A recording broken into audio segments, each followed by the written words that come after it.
Everyone, welcome to my channel. आज की इस वीडियो में हम जानेंगे गुप्त काल के बारे में। ये जो टॉपिक है ये लिया गया है क्लास 6 की न्यू एनसीईआरटी से चैप्टर नंबर 8 से। इस वीडियो में हम वो क्वेश्चन डिस्कस करेंगे जो आपके किसी भी एग्जाम के लिए इम्पोर्टेंट हो सकते हैं, और इसी से रिलेटेड एक वीडियो मैं पहले डाल चुकी हूँ जिसमें हमने जाना है गुप्त राज्य की स्थापना किसने की है, जिससे कि उसमें मैंने डिस्कस किया है गुप्त राज्य की स्थापना श्री गुप्त ने की है, लेकिन इसका वास्तविक संस्थापक चंद्रगुप्त माना गया है।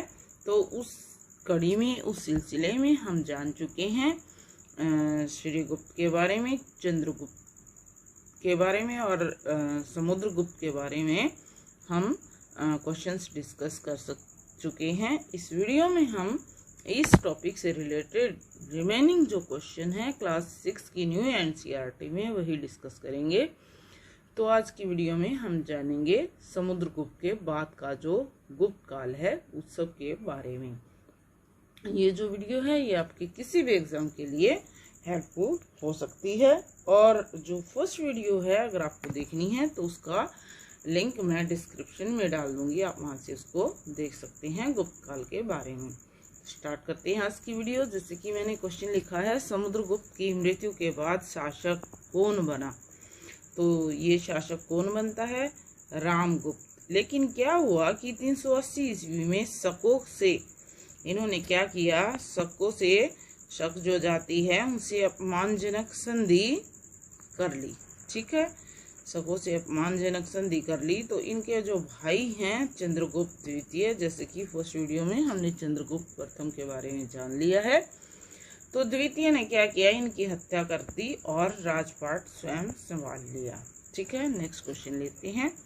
चंद्रगुप्त द्वितीय ने किन क्षेत्रों के शासकों का दमन किया है? तो उन्होंने मालवा, गुजरात, काठियावाड़, शक और कुषाणों का अंत करके अपने राज्य का विस्तार किया है। ठीक है, नेक्स्ट क्वेश्चन लेते हैं। चंद्रगुप्त द्वितीय के कौन कौन सी उपाधियां धारण की है? कौन सी उपाधियों को धारण करते हैं? जैसे कि इसमें मैंने लिखा हुआ है विक्रमादित्य की।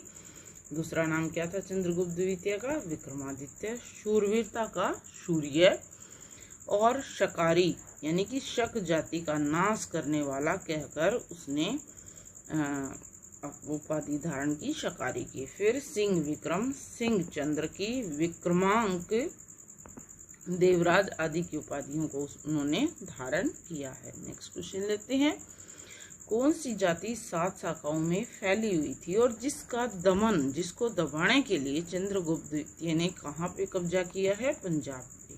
ठीक है, 7 दिशाओं में फैली हुई जाति, उसको दबाया है चंद्रगुप्त द्वितीय ने। तो ये कौन सी जाति थी? ये थी वाहले। नेक्स्ट क्वेश्चन लेते हैं। फाहियान चीनी यात्री किसके शासनकाल में भारत आया और कब से कब तक भारत में रहा? तो ये चंद्रगुप्त द्वितीय के शासनकाल में आता है फाहियान, और वे भारत में लगभग 399 से लेकर 414 ईस्वी तक रहा।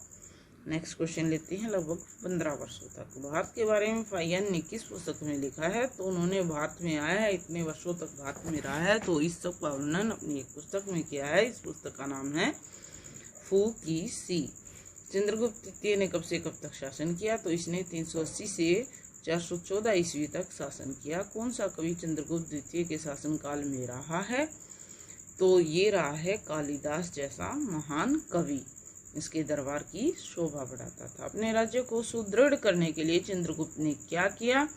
तो उन्होंने अपने राज्य को सुदृढ़ करने के लिए शक्तिशाली जो राजा हैं उनसे वैवाहिक संबंध स्थापित किए। कुमारगुप्त ने कब सत्ता को संभाला और किस उपाधि को धारण किया? तो 414 ईस्वी में राजकाज को संभाला। चंद्रगुप्त द्वितीय की मृत्यु हो जाती है और फिर गद्दी पे बैठते हैं कुमारगुप्त, और महेंद्रादित्य की उपाधि धारण की। कौन सी उपाधि धारण की? महेंद्रादित्य। इनको किस नाम से भी जानते थे कुमारगुप्त को? महेंद्रादित्य के नाम से।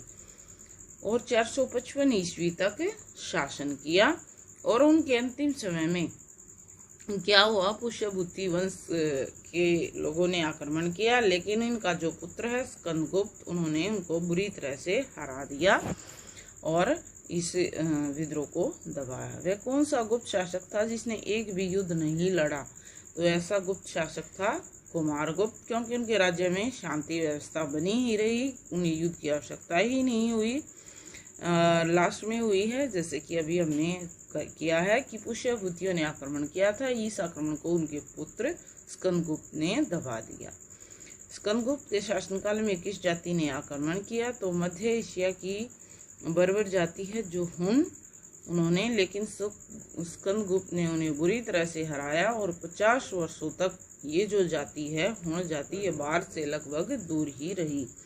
स्कंदगुप्त ने हुनों को हराने के बाद किस स्तंभ का निर्माण किया? तो ये विष्णु स्तंभ का निर्माण करवाया है भीतरी में, और कौन से जिले में? गाजीपुर जिले में। सुदर्शन झील का मरम्मत जो है वो कार्य किसने करवाया मरम्मत कराने का? तो ये स्कंदगुप्त ने ही कराया था। इस झील की मरम्मत करवाई थी, जो कि कहाँ है? सौराष्ट्र, काठियावाड़, गुजरात में। नेक्स्ट क्वेश्चन लेते हैं। स्कंदगुप्त के किस गवर्नर ने इसी झील को, दर्शन झील है उसका जीर्णोद्धार करवाया?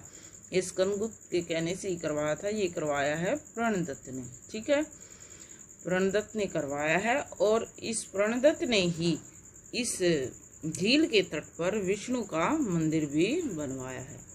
स्कंदगुप्त की मृत्यु कब हुई है? तो 467 ईस्वी में स्कंदगुप्त की मृत्यु हो जाती है। गुप्त काल में कौन से विज्ञानी हुए हैं? कौन कौन से वैज्ञानिक भी हुए हैं इस काल में? कुछ जैसे कि आर्यभट्ट, ब्राह्मीर, ब्रह्मदत्त और वाग्भट जैसे मुनि यहाँ पे पैदा हुए हैं। गुप्त शासन का पतन किस शासक की मृत्यु के बाद हुआ? तो ये स्कंदगुप्त जब मृत्यु हो जाती है इनकी, तो उसके बाद ही गुप्त शासन का पतन होने लग जाता है। उसके बाद जो शासक हैं वो योग्य नहीं थे, इसलिए इस साम्राज्य का पतन हो जाता है। नेक्स्ट क्वेश्चन लेते हैं।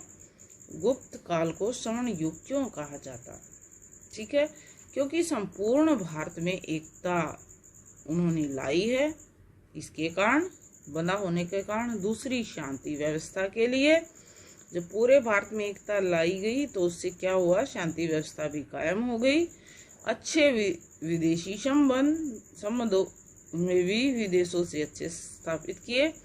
कला और संस्कृति के क्षेत्रों में भी उन्नति, और फिर इसके अलावा विदेशों में इस कला और संस्कृति का प्रसार, विज्ञान में उन्नति।